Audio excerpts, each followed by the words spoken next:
Hey friends, how is everybody doing? It is Monday. Welcome back to my kitchen. My name is Tina and this is Life in the Piedmont Homestead. And today on the homestead, I am right now currently melting some butter. But if you watched my last video for the cookies, I'm finishing baking those off. I'd put them in my refrigerator. We were busy all weekend, didn't have time, so I am in my kitchen right now finishing those. I got 2 trays in and another one to go. And I'm gonna start something new today. I was inspired by my friend Tammy over at Mountain Grandma. And she inspired me to make and revive my sourdough. Let me show you. Look at this beautiful sourdough. It is all fermented again, and we are actually gonna start making some sourdough English muffins. And I wanted to bring you along really quick today. Okay friends, we are back and I found this recipe off the internet, so I'm going to be able to share it with you. And first we're going to start with 1 1/4 cups of warm water. And to that I am going to add 4 tablespoons of butter. Okay, then we're going to need 1 tablespoon of honey. Get that in here.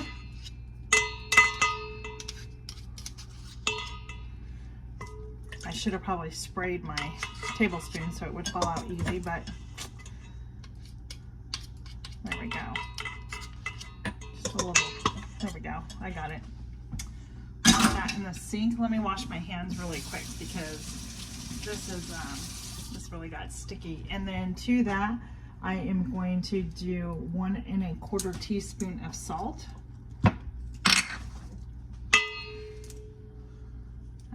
Let's see, there's, let me get my teaspoon out. Oh, that was my teaspoon and it doesn't matter what I just did. There's 1, and then my quarter. That's 3/4. I just bought these new ones and I love these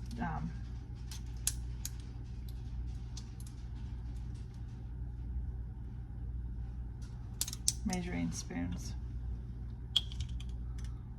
1 1/4 teaspoons of salt. I'm going to move some of this out of my way here. And then to that we are going to take 1 cup of our sourdough and put in. Now I started this again today. I fed it and I heated my oven up with the light just to get it warm, and then I wrapped my jar up into with a dish towel and placed it on the rack in my oven until it started fermenting. And we've got perfect sourdough. Look at that. This is the starter, so we need a cup of that. Come on.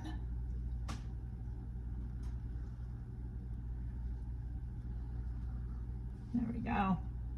It's beautiful, just beautiful. We'll put that in here.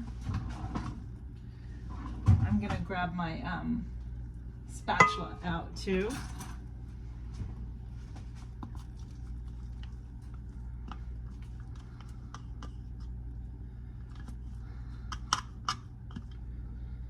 All right, and then after that, we are gonna put in our flour, and we'll be right back. I need to wash my measuring cup out. All right, so I'm going to use King Arthur's all-purpose flour, and we're going to add about 4 cups of flour. Now, I may have to add extra, but we're going to start with the 4 cups, and because this is going to have to sit in the refrigerator all night. 3.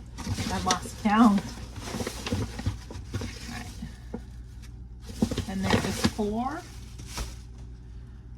And I am going to come in with my Dutch whisk here, and we're going to, let me see if I can get the camera to go down a little bit. Here we go. We're going to mix this up. The recipe says that it should be shaggy, but if it's too wet, then I can I can add some extra flour. So we're gonna get this in here. I'm not sure what shaggy is, but we'll figure it out. I know what it's supposed to look like, and I think maybe I have it on the first try. I think I'm gonna get in here with my hands now and just kind of, I'm not sure. I may have to add a little more water here.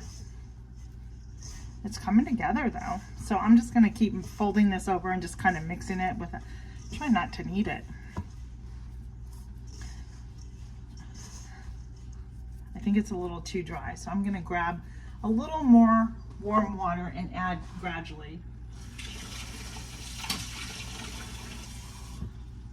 Not much. There we go.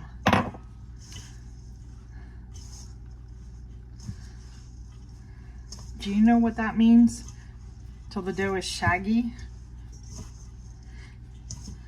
I'm gonna pour just a little bit at the bottom so I can pick up the rest of the dough down there.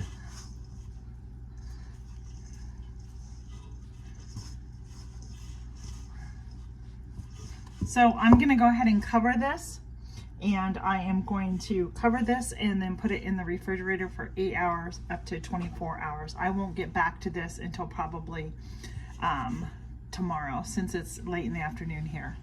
So we'll be back. I'm using my beeswax liners. These are great if you've never used them. They work wonderful. I'm just gonna cover it up just like so and stick it in the fridge now.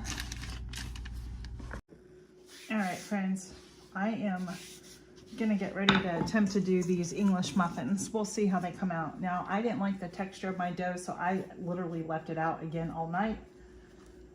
And I am now gonna flour my surface here, flour my rolling pin, and we are gonna roll this out and see what it's like. We will see what it's like. So, and if they don't come out great, then I will try them again until I get it down. I think, so personally, here's my opinion. When you're making anything sourdough, measuring things in grams is a lot more efficient. And that's something that I noticed, because this, I shouldn't have put in all the flour that it required me to, because I think that was my first mistake there. But we're gonna just roll this out and I'll show you. You can use a biscuit cutter to cut these out. You're supposed to roll it out, the dough, until it's like 3/4 of an inch thick. And then they're supposed to rise again. I don't know if that's gonna happen because I left it out. So I can't say for sure how that's gonna be. Let me grab my cutter.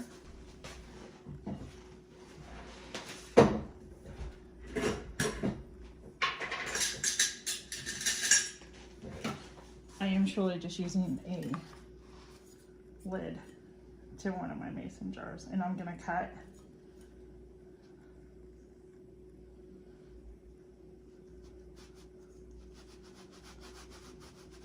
It's not wanting to cut though, for whatever reason, so.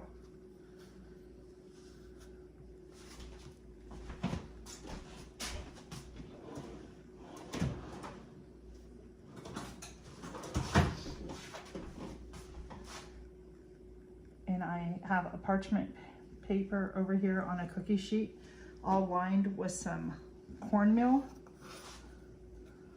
and we'll see what happens. It's probably too thick. We're gonna lay that there, and I'm gonna go to another one.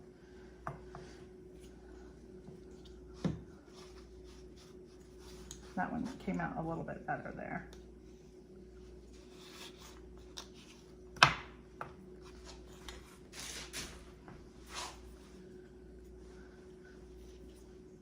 So one of the things that I've learned, even with cooking biscuits, you see how I'm just pressing down? I'm not gonna twist it or anything.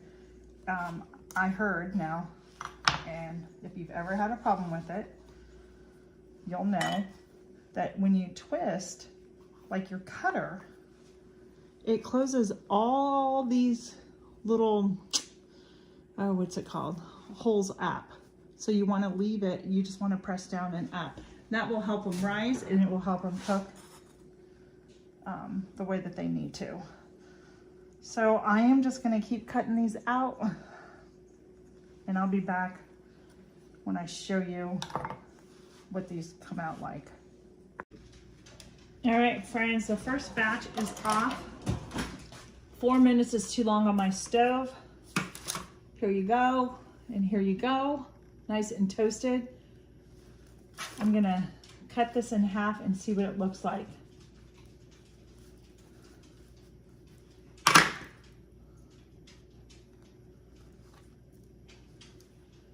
Kind of reminds me of a biscuit. It doesn't look like it's completely, these are still cooking. They have about 3 minutes left, or less than 3 minutes. But do you see it's a little too, they're getting done within 3 minutes. So I'm gonna turn my flame down even more and leave those on top. And I got my butter right. I'm just gonna toast that up just a little bit and then give it a quick taste with some butter on there. So the only issue I find with this is that it is just, it's cold in the house. So my dough, I don't think went the way that it should. And also I think that, that's bad lighting, so sorry. I think also I didn't get it rolled out enough, thin enough. So, but that's okay, because you know what, it doesn't matter. It's homemade. I'm sure it's still gonna taste just fine, but there are some things that I would probably change. But I'm gonna perfect this a lot better than today, and I'm gonna make some because I want to be able to freeze them up for the future. Like, you can make breakfast muffin sausage egg sandwiches on here, but let me get this out of the toaster and let's try it out here for the first time. It is hot, but I mean, it toasted up, woo, hot. It toasted up really nice, friends. So that's good. And it does, and I can smell the sourdough. I mean, it's good, nice and fermented. You can smell it. So let's see what this tastes like here. And I think that, yeah.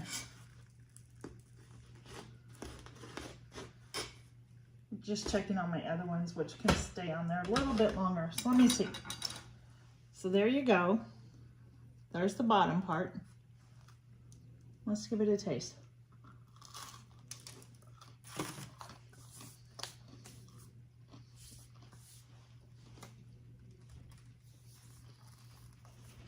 I think it's a really good English muffin. I'm definitely going to be working on the process of rolling it out thinner. Well, it's very good. So don't be intimidated by sourdough. I've been so intimidated by it, and I got my first start with Tammy over at Mountain Grandma and Lisa at Yogi Hollow. They did an open collaboration. It's just like, you got to try it. So I tried it and it was like, okay, this is an easy process. And then I saw the English muffins and I'm like, okay, I can do those too. So there you have it, friends. Give it a try, enjoy. And just one more thing, you can make homemade scratch from your own kitchen. Wouldn't these be great as a gift too? You can give these with a homemade jam that you've maybe preserved over the summer. Maybe, you never know. Anyhow, be blessed, have a great day, and thanks for joining. We'll see you on the next video. Bye-bye.